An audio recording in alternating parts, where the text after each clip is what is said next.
Often enough, works of fiction intended as mere entertainment can be, in retrospect, surprisingly prescient. Plot points that once allowed viewers to briefly escape from their mundane existence into a fantastical world now seem indistinguishable from today's headlines. Dystopian fiction has become cinema verite, and in turn, news consumers are expected to join moviegoers in suspending their disbelief.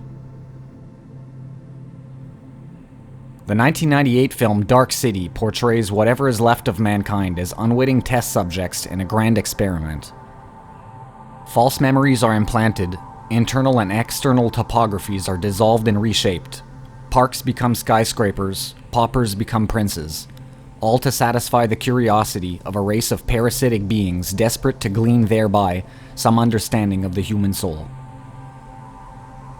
The fiction extends to collective history as well. Citizens share hazy recollections of a sunny seaside retreat outside the city's walls. All are certain they remember the way, but when pressed for details, find that the breadcrumbs lead nowhere. Most of the inhabitants of the titular city are blissfully unaware of life's unreality. The few that do catch a glimpse of the truth receive only madness as their reward. The architects of this elaborate hoax, known only as the Strangers, hope the experiment will reveal the keys to their salvation. In this world, however, the parasite's intentions are hardly as lofty. Our collective past, like that of the characters in Dark City, is also being carefully pruned and sanitized according to the designs of a select few. Inconsistencies omitted, rough edges smoothed out, passages edited, and characters introduced. Somewhere in well-lit rooms, teams of executives with impeccable male-female ratios are storyboarding a proper history for the white man. Extensive focus group testing has eliminated all but the most satisfying story arcs. It is imperative that this should be the best of all possible worlds. Jewish neocon guru Leo Strauss spoke of the need to craft a necessary fiction in order to channel the masses' destructive impulses towards specific ends. Were he alive today, Rabbi Strauss would be proud to see his vision encompass the whole of Western historiography. The necessary fiction we are made to believe, that we must believe, is that this is not an age of upheaval, but one of fulfillment. There never was a pre-multicultural era, and so what we mistakenly perceive as a cataclysmic undoing is actually the site of millions of former Europeans returning home after an extended stay abroad. If the Western edifice was built by hands of all shades, then who are we to deny the right of renovation from our fellow co-creators?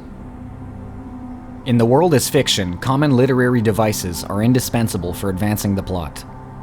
One strategically placed Negro in 12th century Bavaria is a textbook example of foreshadowing. Consequently, the presence of the vibrant hordes there today is presented as a symbol of destiny, of national self-actualization. We are witnessing, we are told, not diversification, but re-diversification as a Rousseauian return to the state of nature. There are a number of ways to reinforce the impression of that so-called character arc, one of the most effective being the meta-historical inference. In other words, the timely publication of a piece that is intended either implicitly or explicitly as a comment on the nature of history, the meaning of history, and the cause and significance of historical change. For example, on October 12th, the Jew-helmed BBC published an article titled "Why Did Vikings Have Allah Embroidered into Funeral Clothes?", ostensibly the disinterested account of the findings of Swedish textile archaeologists. The explicit message is straightforward and can be summed up by quoting the opening sentences of the article itself. Quote, "Researchers in Sweden have found Arabic characters woven into burial costumes from Viking boat graves.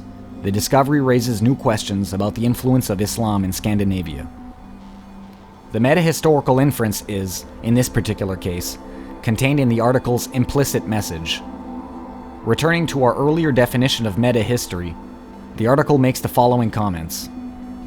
First, the discovery implies, according to the BBC of course, that the nature of history is malleable, shifting, and often based on false premises. The premise being the belief that the Viking culture was the exclusive expression of the Scandinavian ethne. Second, the article is commenting on the meaning of history in the following way. Since some Vikings were Muslim, Islam has never been a foreign religion in Sweden. Finally, the authors are inferring that the underlying significance of the discovery is that the archaeologists' findings and the recent waves of Muslim immigration are somehow linked as cause and effect.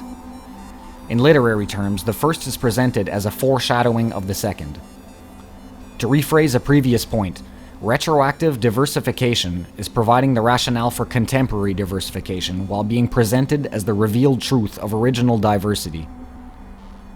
It follows that the need for actuality to conform to revelation requires history to be treated exegetically. In addition to the deconstruction of the internal topography of the soul, i.e. collective memory, we have also witnessed in recent years a reshaping of its external topography. In contrast to simply historical buildings, monuments are, we could say, built by history. The destruction of a monument is the destruction of the outgrowth of a specific historical impression, in the sense that a fossil is also an impression. Monuments, statues, etc. reside at the intersection between time and space, or, in Spenglerian terms, at the point where the directed meets the extended. We are born and die within the confines of their shadows, both symbolically and literally. To modify the topography of the soul, to resort to what the Romans called damnatio memoriae, is to proclaim the overcoming of eternity, of time by space. In the Book of Laughter and Forgetting, the Czech writer Milan Kundera suggested that the future is only an indifferent void no one cares about, but the past is filled with life, and its countenance is irritating, repellent, wounding, to the point that we want to destroy or repaint it. We want to be masters of the future only for the power to change the past. In the climactic moments of Dark City, the main character finally attempts his escape, only to realize that there is no outside. The city is an island surrounded by the impenetrable blackness of space. A city built on false memories is bathed in unnatural light, a light that casts no real shadow. There is nothing beyond the stranger's creation except Kundera's indifferent void, the vision of a disembodied present drifting towards a barren future. For the white man, who for better or worse is condemned to think and live historically, the falsification of time is akin to salting the earth, which incidentally is presented in the Old Testament as a form of divine retribution.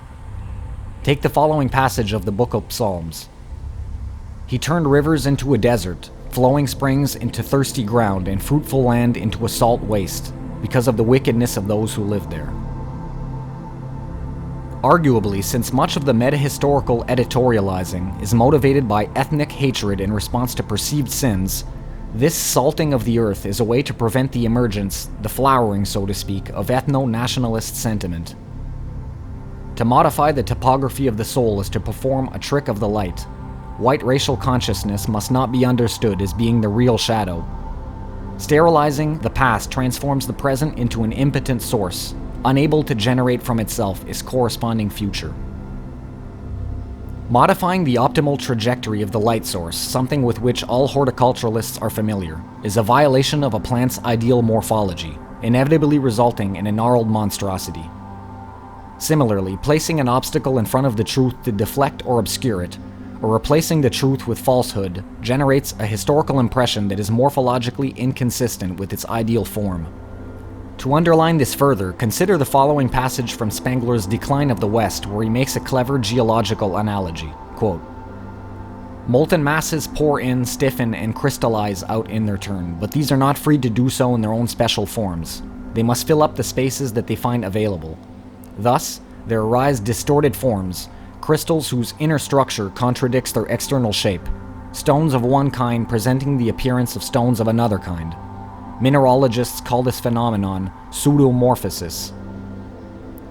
Historical pseudomorphosis is the deviation of a culture's natural course by unnatural forces. Falsifying and fabricating history is the means whereby a race can be channeled away from, alienated from, its own destiny towards a predetermined and more manageable structure. According to Leo Strauss, the vitality of the Western polis lies in the constant polarity between the symbols of Athens and Jerusalem, the city of reason and that of revelation. His belief in the critical importance of the necessary fiction implies an esoteric origin. There are those that know it is necessary and know that it is fiction, while others must accept it as objective fact. It can only be necessary if it is perceived as true in the super-rational sense. That it is necessary is the epiphany.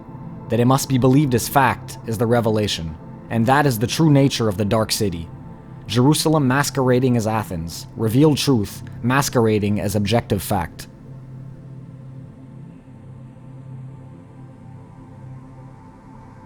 Critics have described the aesthetics of Dark City as expressionistic.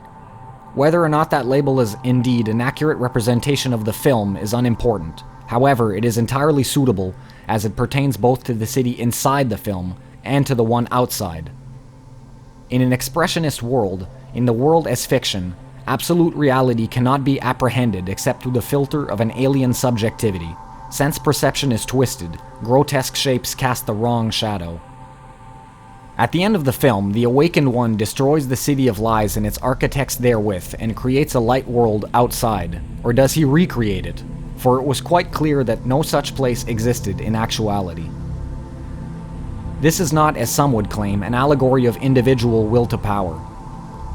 The sun, the ocean, the beach, the natural world, in short, was created from memory and by memory, the collective memory of a transcendental ahistorical ideal that, for this reason, lay in a region inaccessible to the stranger's machines. In the end, what they were obfuscating was only information, not the truth. And to an idealist, is there anything more vulgar than data? Anyone more contemptible than those who confuse chronology with destiny? To those that understand the distinction, all history tampering will begin to seem like a laughable pursuit.